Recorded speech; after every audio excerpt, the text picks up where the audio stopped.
اللهم صل وسلم وبارك على محمد وعلى آل محمد. اللهم انفعنا بما علمتنا وعلمنا ما ينفعنا وزدنا علما وبارك لنا في علمنا وارزقنا الإخلاص في القول والعمل كاملا وعلما نافعا لا ينسى وتوفيقا دائما وصحة ويقينا وعافية. اللهم افتح لنا كل خير، اللهم اكفنا بحلالك عن حرامك وأغننا بفضلك عمن سواك. آمين يا رب العالمين. Alhamdulillah kaum muslimin rahimakumullah. Kita lanjutkan pengajian kitab Fadailul Quran karya Al-Imam Al-Bukhari rahimahullahu taala. Dan kita sudah sampai pada hadis 5052. فقال المؤلف رحمه الله تعالى ونفعنا به وبعلومه في الدارين آمين. حدثنا موسى قال حدثنا أبو عوانة عن مغيرة عن مجاهد عن عبد الله بن عمرو رضي الله عنهما قال. Abdullah bin Amr, ini maksudnya Abdullah bin Amr bin As, ini sahabat Nabi yang ahli ibadah. Qala, dia mengatakan, angkahani, telah menikahkan saya abi, bapak saya, yaitu Amr bin As, imra'atan, dengan seorang wanita dzata hasabin, yang memiliki nasab yang mulia. Fakana, maka adalah bapak saya yata'ahadu,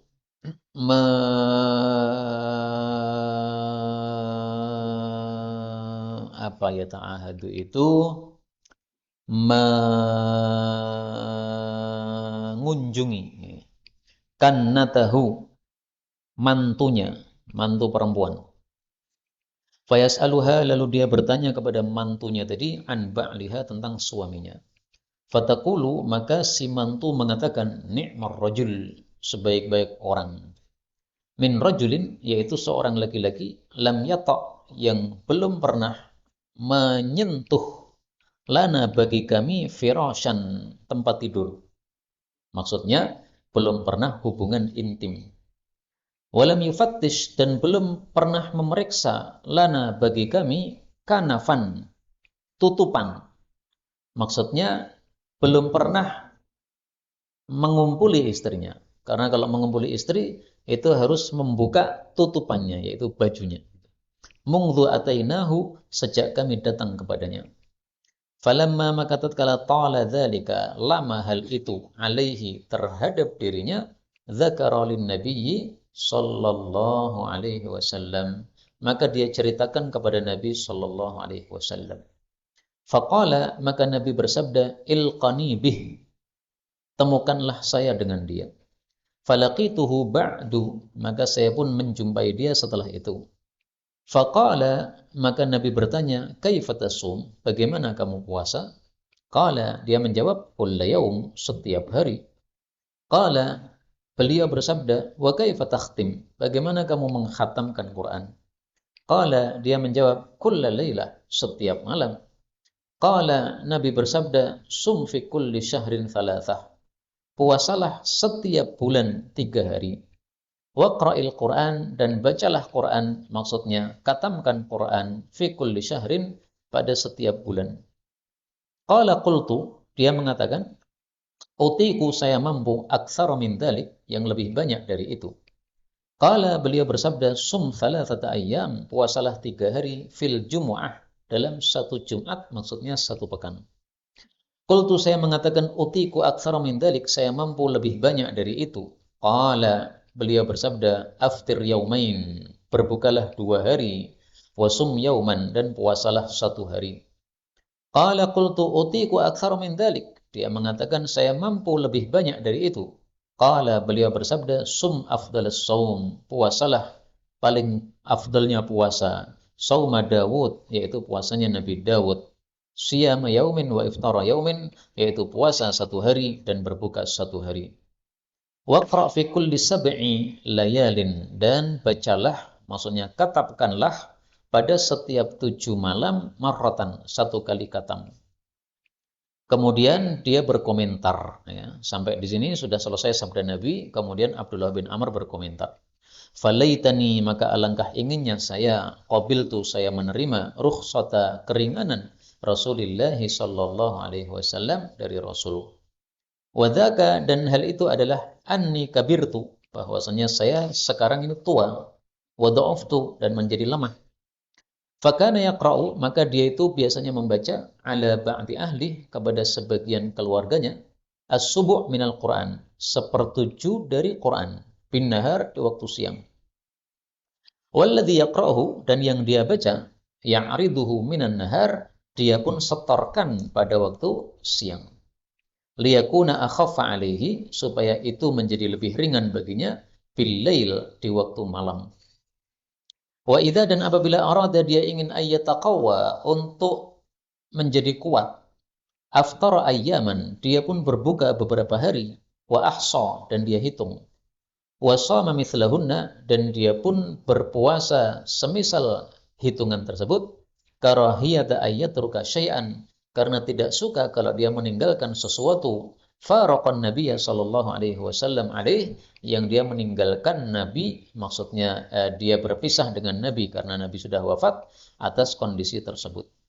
Qala Abu Abdullah, berkata Abu Abdullah yaitu Imam Bukhari, wa qala ba'duhum, dan berkata sebagian rawi, fi thalathin, dikatamkan 3 hari, wa fi khamsin, atau 5 hari, wa aktsaruhum ala sab'in, tetapi kebanyakan meriwayatkannya katam dalam 7 hari. Ini hadis 5052 yang panjang. Dan hadisnya ini sudah populer. Abdullah bin Amr bin As, sahabat Nabi yang terkenal ahli ibadah. Sehingga beliau selalu puasa setiap hari dan selalu khatam Quran setiap malam. Dan ini menunjukkan bahwa puasa setiap hari itu boleh, meskipun tidak utama. Dan ini menunjukkan bahwa khatam setiap hari itu boleh, meskipun tidak utama. Karena seandainya hal itu adalah dilarang, pasti Nabi mengatakan, kamu jangan melakukan. Tapi Nabi tidak melarangnya, tapi Nabi memberitahu yang lebih baik. Nabi mengatakan, kamu khatamkan 7 hari. Ya kan? Nabi tidak mengatakan, jangan khatam setiap hari. Enggak. Dan Nabi tidak mengatakan, jangan puasa setiap hari. Enggak. Tapi beliau mengatakan, tidak ada puasa yang lebih utama daripada puasa Nabi Daud. Sehari puasa, sehari tidak. Karena itu mayoritas para ulama mengatakan, puasa setiap hari boleh, asalkan tidak mengurangi kewajiban kita. Seorang bapak ini punya kewajiban menafkahi anaknya, menafkahi istrinya. Kalau dia puasa setiap hari sehingga tidak menafkahi anak istri, nah di sini baru berdosa. Tapi kalau dia tidak mengurangi kewajiban dia, nafkah anak istri sudah cukup. Karena dia cukup kaya, ya, sudah ada pekerja-pekerja. Setiap hari dia puasa. Dan kewajibannya untuk menafkahi batin istri sudah dilakukan, itu malam hari. Nah, maka sudah, nggak ada masalah. Tapi tetap saja lebih utama puasa itu tidak setiap hari. Kalau ada 2 orang, satu puasa setiap hari, satu puasa seperti Nabi Daud. Yang lebih besar pahalanya yang berpuasa seperti Nabi Daud. Kenapa? Karena 2 hal. Pertama, karena yang berpuasa seperti Nabi Daud ini sesuai sunnah. Adapun yang puasa setiap hari tidak sesuai sunnah. Yang sesuai sunnah lebih utama daripada yang tidak sesuai sunnah. Yang kedua, sebab yang kedua, karena orang yang berpuasa setiap hari ini menjadi adat, sehingga bagi dia puasa itu jadi nggak berat. Karena orang kalau sudah punya adat sesuatu dalam bab makan atau dalam bab bangun tidur, maka itu jadi rutinitas, sudah nggak terasa apa-apa. Jadwal makan sebelum subuh, jadwal makan yang kedua sehabis maghrib, maka selama dia tidak makan itu sudah nggak akan terasa lapar banget. Kenapa? Karena memang sudah jadi adat. Seperti kalau kita biasa sarapan pagi, makan siang, makan malam, ya kan? Begitu kita kurangi satu, jadi susah, perutnya kelaparan. Tapi kalau orang Garut yang paginya nggak makan nasi, cuma ngelaot saja, maka makan hanya siang sama malam, nggak ada masalah. Kenapa? Sudah jadi adat. Tapi kalau puasa seperti Nabi Daud tadi, Dia puasa 1 hari, kemudian besoknya tidak puasa. Nah, ini kondisi tubuh menjadi normal lagi. Besok puasa lagi, berat lagi. Kemudian puasa, besok tidak puasa lagi, maka normal lagi. Nah, maka lebih banyak pahalanya karena lebih berat. Dari sisi lebih berat, mendapatkan pahala lebih banyak, dan dari sisi lebih sesuai sunnah, mendapatkan pahala lebih banyak. Kemudian dari hadis ini kita ambil beberapa faedah ya. Kalau semua faedah kita tampilkan nggak selesai-selesai, kita ambil beberapa saja ya. Pertama, bahwasanya seorang laki-laki yang punya menantu ini hendaklah juga mengurusi kondisi atau hendaklah mengetahui bagaimana kondisi mantunya tadi. Jangan sampai seorang laki-laki punya anak perempuan atau punya anak laki-laki dinikahkan kepada orang, habis itu prung sudah nggak pernah ngerti sama sekali kondisinya apa. Bagaimana kalau ada masalah seperti ini tadi? Ini coba kalau nggak ditanya nggak akan ketahuan, Pak. Ini untungnya Amr bin As itu tanya kepada mantunya. Piye nduk kabare bojomu piye? Nah, maka dia jujur, alhamdulillah Pak, anaknya panjenengan itu orang yang paling top ibadahnya. Sejak diakadkan dengan saya sampai hari ini saya masih perawan, nggak pernah disentuh. Dan apapun rakangku. Mungkin menurut Abdullah bin Amr bin As itu perempuan sama tembok serane beda nih. Sehingga melihat tembok tidak tertarik, melihat perempuan juga tidak tertarik. Mbak kowe dandan seayu-ayumu, aku tertarik ibadah. Nah, seperti ini tidak imbang. Islam ini mengajarkan keseimbangan. Kamu melakukan ibadah, ini haknya Allah. Tapi kamu melakukan hubungan kepada sama istri, ini haknya manusia. Ini harus imbang. Hak yang harus kita lakukan tidak hanya haknya Allah kan. Kita punya bapak, kita punya anak, kita punya istri, kita punya ibu, semua itu punya hak. Maka kalau hanya haknya Allah yang dikasihkan, sementara haknya makhluk tidak dikasihkan, itu tidak imbang. Islam mengajarkan kepada kita keseimbangan. Istilahnya adalah muwazanah, seimbang. Ada haknya Allah, ada haknya makhluk. Harus diseimbangkan. Sama-sama maksudnya diberikan. Karena itulah para ulama mengatakan orang soleh itu adalah orang yang menunaikan 2 hak. 1, haknya Allah ditunaikan. 2, haknya makhluk ditunaikan. Maka kalau ada orang yang ahli ibadah, sholat jamaah selalu datang, ke masjid datang, tapi ternyata sama istri nggak baik. Istri dibiarkan terlantar, kelaparan, dia malas bekerja, semangatnya ngaji sama ibadah, itu bukan orang soleh. Karena dia tidak memberikan haknya makhluk. Haknya makhluk dilakukan, haknya Allah juga dilakukan. Ini faedah yang pertama. Faedah yang kedua, hadis ini menunjukkan bahwa kalau kita tidak bisa memperbaiki seseorang, maka kita laporkan kepada orang yang kira-kira bisa memperbaiki orang tadi. Ini Abdullah bin Amr bin As ahli ibadah. Bapaknya merasa saya nggak bisa mengubah dia, nggak bisa. Yang bisa mengubah dia Rasulullah. Nah, maka lapor kepada Nabi SAW. Ya Rasulullah, anak saya ini sudah saya nikahkan. Tapi sejak akad nikah sampai hari ini, belum pernah nyentuh istrinya. Gimana ini? Nah, maka Rasulullah katakan, panggil, bawa ke sini. Maka jangan putus asa dari memperbaiki kerusakan atau kekurangan seseorang. Hendaklah kita cari cara bagaimana supaya dia menjadi baik dengan cara-cara apapun yang bisa kita lakukan. Nah, di sini dia memanggil Rasul Shallallahu Alaihi Wasallam. Faedah yang ketiga, hadis ini menunjukkan bolehnya kita menggibai seseorang apabila tujuannya adalah untuk memperbaiki orang tadi. Ini kan aib kan? Dia tidak pernah menunaikan haknya istri. Ini aib. Dilaporkan oleh bapaknya kepada Nabi. Ini berarti gibah. Nah, bapak gibai anaknya kepada kiainya. Tujuannya apa? Supaya kiai ini memperbaiki anak tersebut. Nah, gibah dengan tujuan seperti ini nggak apa-apa. Tapi kalau gibah hanya sekedar seneng ngomongin orang aja, nah di sini nggak boleh. Orang menceritakan kepada panjenengan tentang keburukan orang lain. Panjenengan tanya, ngopo cerita ning aku? Oh, karena panjenengan itu orangnya dekat sama orang itu. Saya ceritakan supaya panjenengan karena hubungannya dekat bisa nasihati dia. Nah, kalau gitu nggak apa-apa. Kalau sekedar cerita aja ya untuk bumbu ucapan, nah, maka ini tidak boleh sama sekali. Ini haram hukumnya menggibah. Faedah yang terakhir, hadis ini menunjukkan bahwa disyariatkan kita untuk setiap bulan ada hari di mana kita puasa sunnah. Dan yang kedua, setiap bulan kita bisa mengkhatamkan Quran. Menurut sebagian ulama, mentok-mentoknya tidak khatam itu maksimal 40 hari. Kalau 40 hari kok belum juga khatam, itu sudah dianggap jelek menurut sebagian ulama.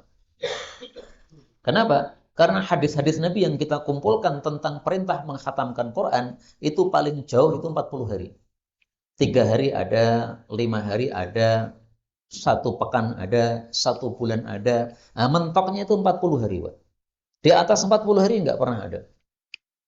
Rasulullah nggak pernah mengatakan, khatamkan Quran 50 hari. Nggak ada. Khatamkan Quran 60 atau 2 bulan. Nggak pernah ada. Mentok itu 40 hari. Nah, maka dari situ ya, Al-Imam Ishaq bin Rahuyah ataupun yang lainnya mengatakan, orang yang belum khatam Quran 40 hari itu orang jelek. Nah, mari kita apa? Berusaha untuk bisa khatam Al-Quran dengan jarak kurang dari 40 hari. Yang sudah lancar sebenarnya bisa, Pak. Karena baca Quran itu kan cuma setengah jam 1 juz kan, kalau lancar ya. Maka dari 24 jam diambil setengah jam itu pasti bisa. Oh, saya nggak bisa setengah jam karena sibuk sekali. Nah, sudah kesibukannya apa dikurangi. Kesibukan buka HP itu berapa jam kalau dihitung? Itu kalau di total 1 jam. Oh, berarti kamu bisa. 1 jam kan? Nah, separuh-separuh kalau begitu. Seperempat jamnya, setengah jamnya untuk buka HP, setengah jamnya untuk baca Quran. Tapi ya saya tetap jujur ya, ini semua adalah amalan sunnah. Sehingga kalau ada orang yang setiap bulan tidak ada puasa sunnahnya sama sekali, dia tidak berdosa karena itu, karena ini memang hanya amalan sunnah. Berikutnya 5053 bihi ilaihi qala haddatsana Sa'd bin Hafs qala haddatsana Syaiban an Yahya an Muhammad bin Abdurrahman an Abi Salamah an Abdullah bin Amr radhiyallahu anhuma qala lin Nabiy sallallahu alaihi wasallam, bersabda kepada saya Nabi, fi kam taqra'ul Quran, pada berapa hari kamu membaca Quran, maksudnya menghatamkan Quran. Dari hadis ini diambil pelajaran bahwa disunnahkan seseorang itu untuk saling menyemangati khatam Quran. Rasulullah menyemangati khatam Quran sahabatnya dengan cara bertanya, kamu khatam Quran berapa hari? Ya. Kamu khatam Quran berapa hari? Kamu khatam Quran berapa hari? Nah, maka di sini saya sedang melakukan sunnah Nabi nih, mengajak orang untuk khatam Quran. Setiap bulan lebih bagus. Setiap bulan itu menurut saya untungnya adalah 2. Pertama, kita melakukan sunnah Nabi yang sudah mati. Karena tidak banyak orang yang khatam Quran setiap bulan. Berarti ini termasuk sunnah Nabi yang sudah mati. Sunnah Nabi yang sudah mati kalau dihidupkan, pahalanya besar.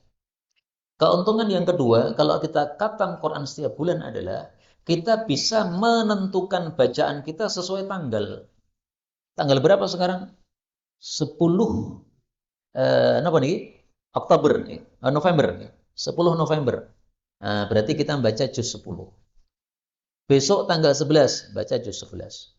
Sehingga kalau kita melihat tanggalan sudah tanggal 15, kok bacaan kita masih juz 15, juz 14, berarti masih ada utang 1 juz. Enak, diingatkan oleh tanggalan itu. Karena kadang-kadang kelewatan kita nggak sadar. Karena mungkin sibuk apa gitu. Sehingga biasanya baca Quran habis subuh gara-gara sibuk tersebut. Nah, seperti misalnya ini tadi ada jenazah saudara kita Mas Tri itu ya. Nah, karena sibuk itu mungkin akhirnya tidak bisa baca Quran yang biasanya dia baca. Nah, itu akan ketahuan dengan kita melihat tanggal. Loh, ini sudah tanggal 16. Saya baru juz 15. Nah, berarti kurang 1. Maka bisa dikejarkan. Itu keuntungan kalau kita apa? Baca Quran khatam setiap bulan 1 kali. 5054 wa bihi ilaihi qala haddatsani Ishaq qala akhbarana Ubaidullah bin Musa an Syaiban an Yahya an Muhammad bin Abdurrahman maula bani Zuhrata an Abi Salamah qala wa ahsibuni qala sami'tu ana min Abi Salamah an Abdullah bin Amr radhiyallahu anhu qala qala Rasulullah sallallahu alaihi wasallam. Iqra'il Quran, bacalah Quran, maksudnya katamkan. Fi syahrin, pada 1 bulan. Qultu, saya mengatakan, ini ajidu quwwah.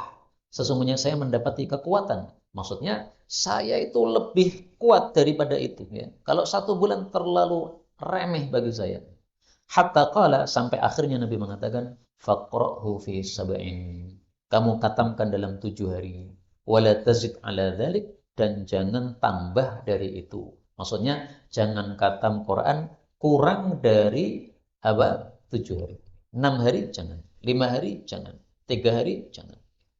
Tapi kata-kata jangan di sini bukan haram.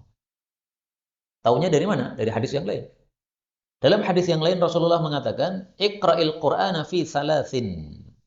Katamkan Quran 3 hari. Ini istata'ta kalau bisa. Berarti boleh khatam Quran 3 hari. Tapi dengan syarat bisa loh. Bisa itu artinya mampu. Mampu itu artinya tidak terbebani. Tidak terbebani. Apakah mungkin orang setiap hari membaca Quran 1 juz, 10 juz? Mungkin. Karena di Sragen itu ada. Ada orang, jamaah kita, dia terkena stroke. Karena terkena stroke sudah nggak bisa kerja. Ya terus pekerjaannya setiap hari duduk di rumah. Karena duduk di rumah, daripada dia nganggur-nganggur, dia baca Quran. Ternyata setelah dia stroke itu bisa khatam 1 hari 10 juz. Dulu sebelum stroke nggak bisa. Tapi setelah stroke maka apa? Malah longgar waktunya. Nah, maka dia sudah rutin 3 hari khatam, 3 hari khatam, 3 hari khatam. Gara-gara apa? Stroke. Ini stroke berkah kan ya Pak? Ada yang pengen stroke berkah? Ya pengennya sehat berkah. Ya. Kalau stroke berkah ya kurang sempurna. Tapi mari kita ambil pelajaran, masa orang sakit saja bisa, kita yang sehat malah tidak bisa. Betapa tidak syukurnya kita terhadap nikmat Allah Subhanahu wa taala. Kemudian faedah yang kedua, Imam Nawawi dalam kitab At-Tibyan mengatakan, mayoritas sahabat Nabi itu kebanyakannya adalah khatam Quran 1 pekan.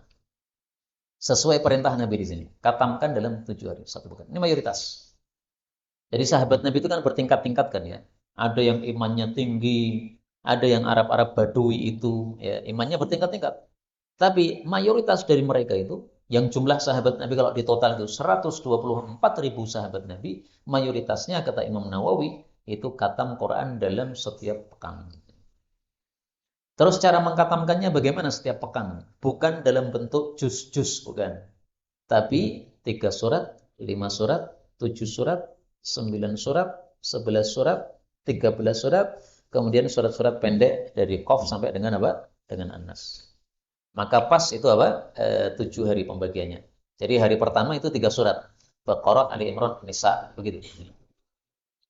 Kita lanjutkan babul buka, bab menangis inda qiraatil Quran ketika baca Quran. Ini karena khusyuk, karena tadabbur. 055.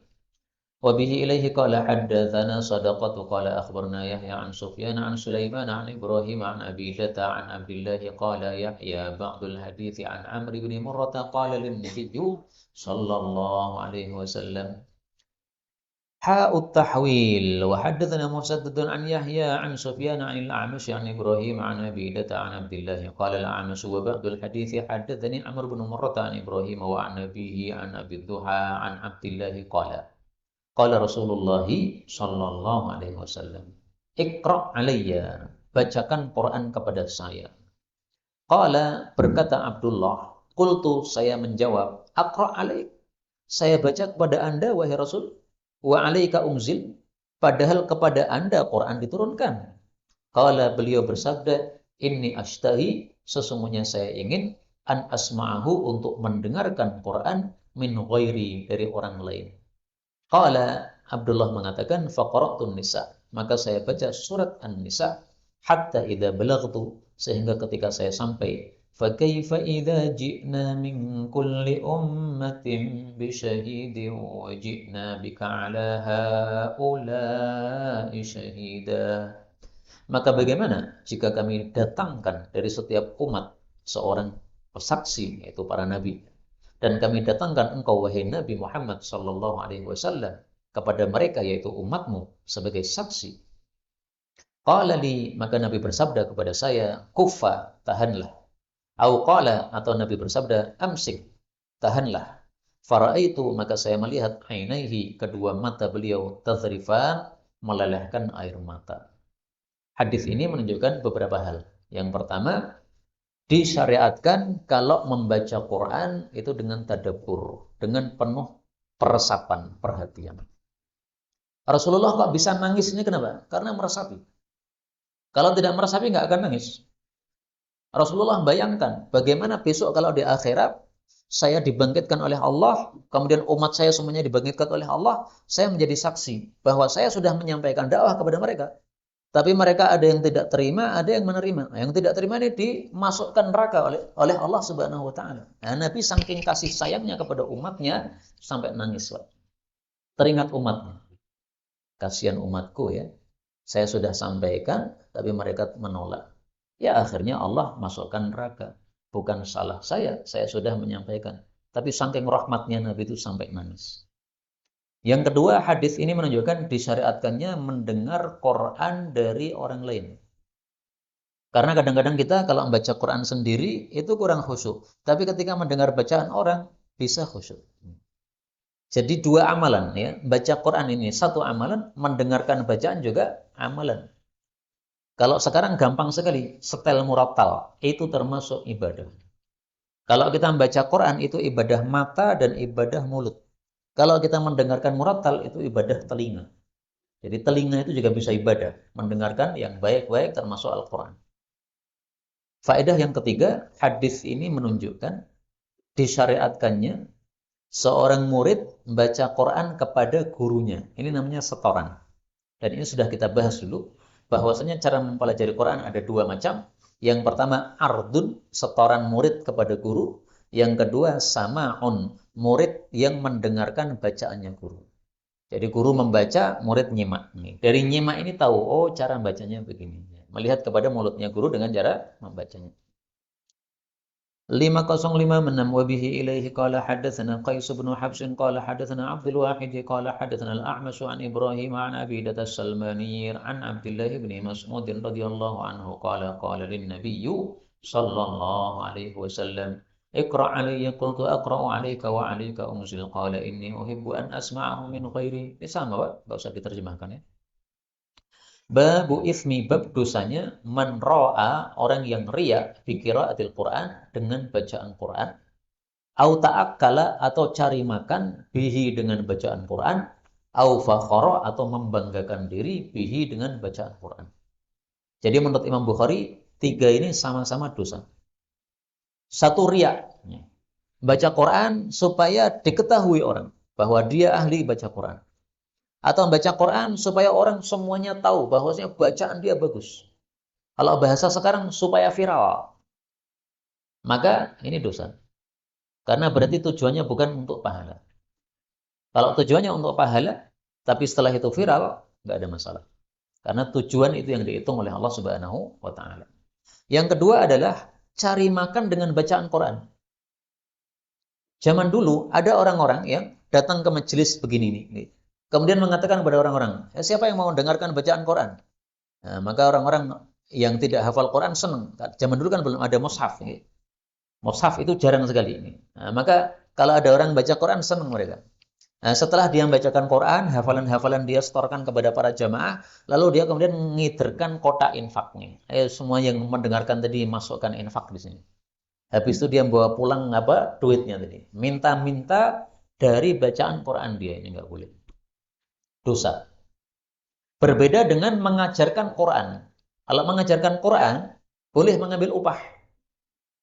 Misalnya panjenengan ahli mengajarkan Quran. Kemudian panjenengan pasang iklan di rumah. Yang belum bisa baca Quran, datang ke rumah. 7 kali pertemuan bisa baca Quran. Bayarnya 700.000 misalnya. Nah, maka setiap datang bayar 100.000. Panjenengan jamin 7 kali bisa baca Quran. Kalau nggak bisa baca Quran, nanti saya ajari sampai bisa. Nggak ada batasnya. duitnya tetap 700 nggak nambah. Nah, itu berarti ngambil opah dari ngajarkan Quran. Itu beda. Itu boleh. Itu diizinkan oleh Rasulullah SAW. Rasulullah mengatakan, ahaqqu ma akhadtum alaihi ajran kitabullah. Yang paling berhak untuk kalian ambil upahnya itu adalah mengajarkan Quran. Maka mengajarkan dengan membaca beda. Kalau membaca itu niatnya harus ikhlas karena Allah, tidak boleh ngambil upah. Tidak boleh apa? Ngambil upah. Tapi kalau mengajarkan, maka niat asal adalah mencari pahala, kemudian niatan tambahan untuk mendapatkan upah, nggak ada masalah. Al-Imam Abu Nu'aim Al-Asfahani, ahli hadis. Dia mengajarkan hadis tapi ngambil upah. Maka sebagian orang mencela, kiai kok ngambil upah. Jadi misalnya, siapa yang pengen mendengarkan 10 hadis tentang puasa Ramadan, silahkan datang ke rumah, nanti bayar 10.000 misalnya. Nah, dicela. Menyampaikan hadis kok minta upah. Maka Abu Nu'aim mengatakan, saya ini punya anak, punya istri. Saya setiap hari sibuk mengajarkan hadis sehingga nggak sempat untuk cari nafkah. Lah kalau saya nggak minta duit dari kalian, terus saya makan dari mana? Kalian nggak ngasih, sementara saya tidak boleh untuk cari upah. Terus gimana makannya? Akhirnya orang-orang diam semua. Nah, ini mestinya adalah murid-muridnya itu yang tanggap. Jangan sampai gurunya itu narip. Loh kok Pak Kiainya kok narip ini? Wah berarti Pak Kiainya belum punya duit ini. Mestinya loh, mestinya mereka tanggap. Tampaknya mereka nggak tanggap kepada Al-Imam Abu Nu'aim Al-Asfahani. Dan saya sangat menyayangkan ketika Imam Abu Nu'aim Al-Asfahani, seorang ulama besar, terpaksa narip tuh, Masya Allah. Itu melasnya bukan main, Pak. Abu Nu'aim Al-Asfahani gurunya Imam Bukhari, Pak. Bukan Asfahani ya, Abu Nu'aim ya, bukan Asfahani, Abu Nu'aim saja. Fadl bin Tukan. Abu Nu'aim gurunya Imam Bukhari, seorang ahli hadis yang terkenal, kok sampai narip? Kasihan sekali kan? Kasihan sekali seperti ini. Ini beliau menariknya dalam rangka terpaksa saja. Beliau tahu bahwasanya itu kurang bagus. Meskipun halal, tetapi kurang bagus. Tetapi beliau terpaksa.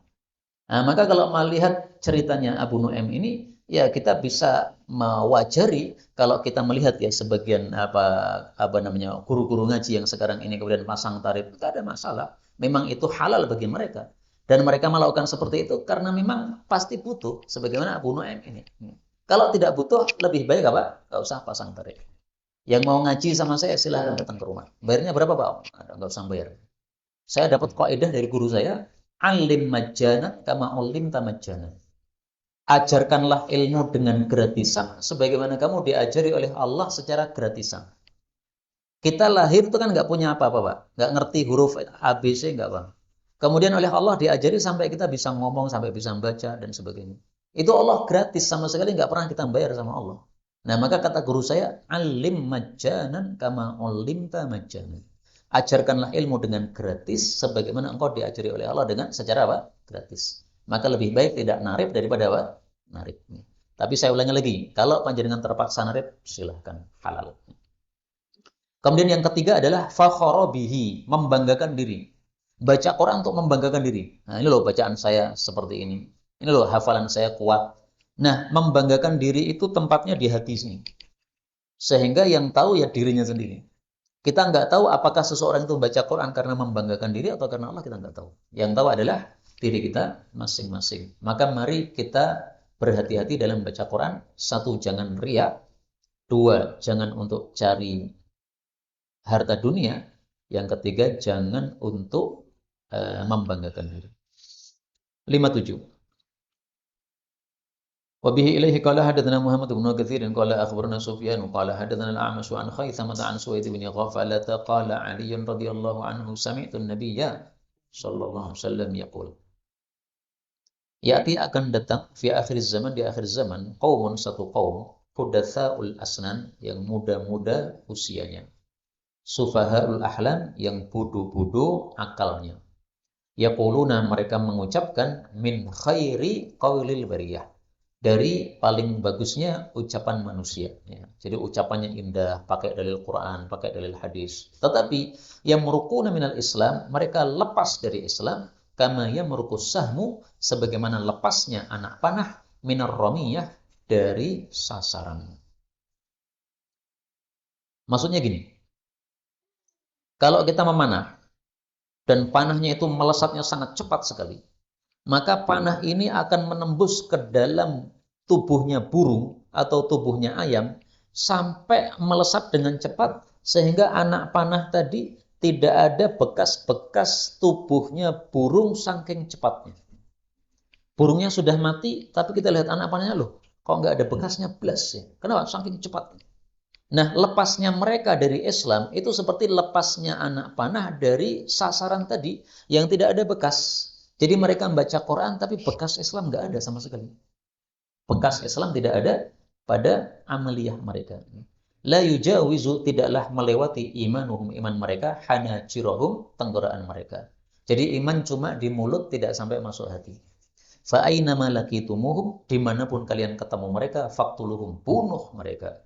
Fa inna qatlahum ajr, karena membunuh mereka adalah pahala, liman qatalahum, bagi yang membunuhnya, yaumal qiyamah, besok di hari kiamat.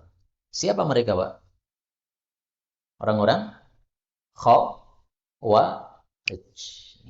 Yang dimaksud di sini orang-orang Khawarij.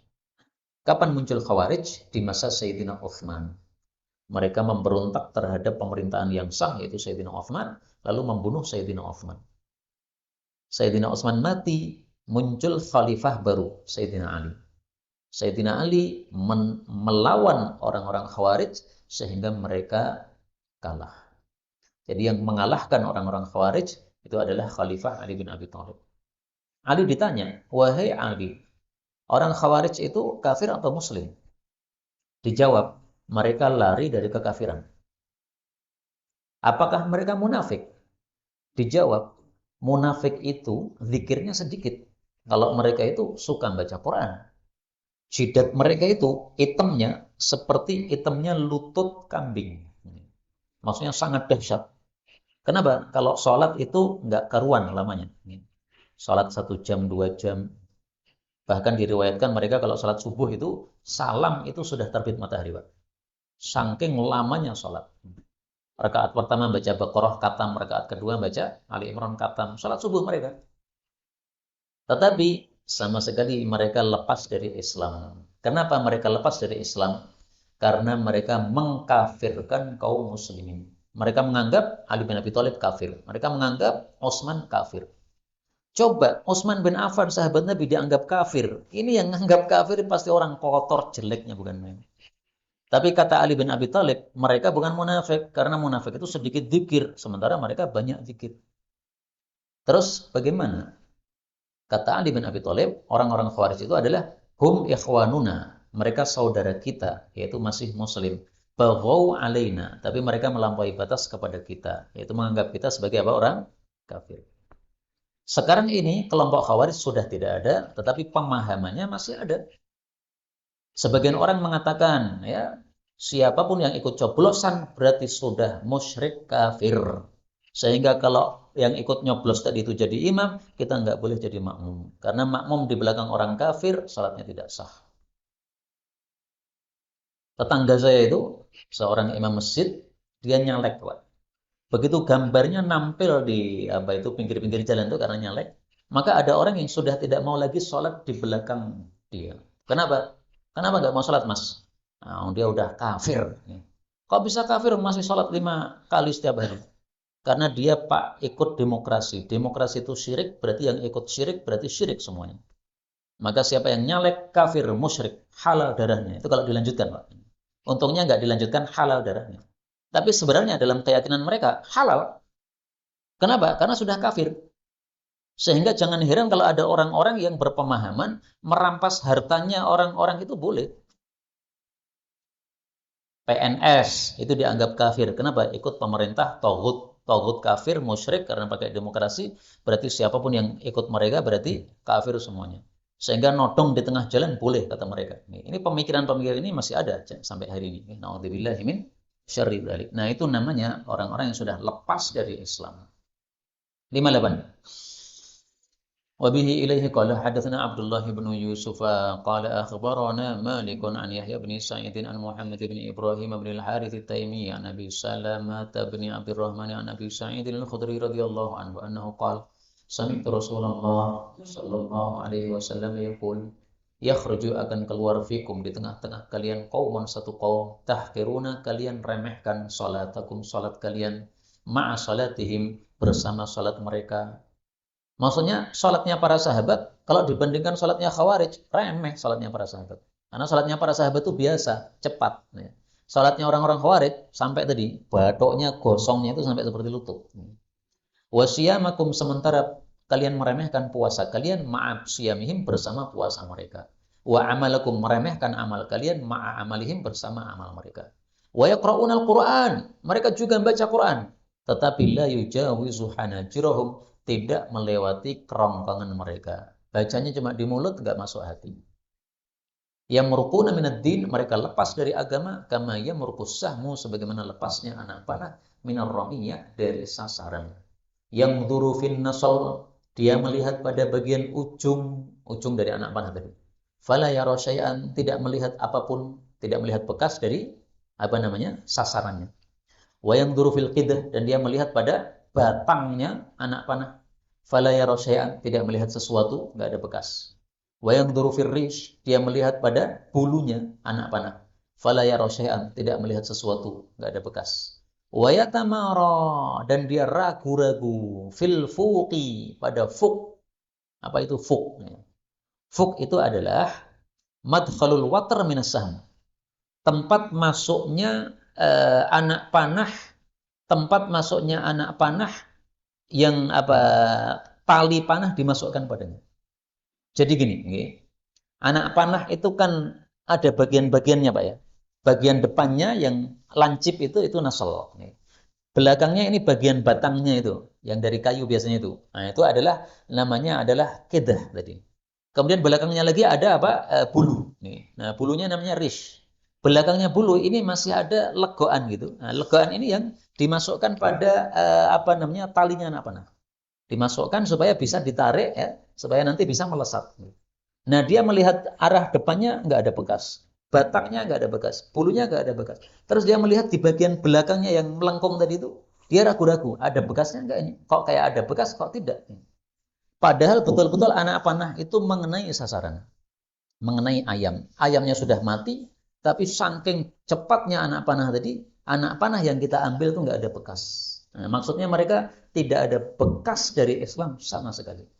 Badu'e ireng, jenggotnya mungkin panjang, katoknya mungkin cingkrang, istrinya mungkin cadaran, kemudian rambutnya dimodal-modulkan, dipanjang-panjangkan, digondrong-gondrongkan, mengatakan gondrong sunnah Nabi SAW.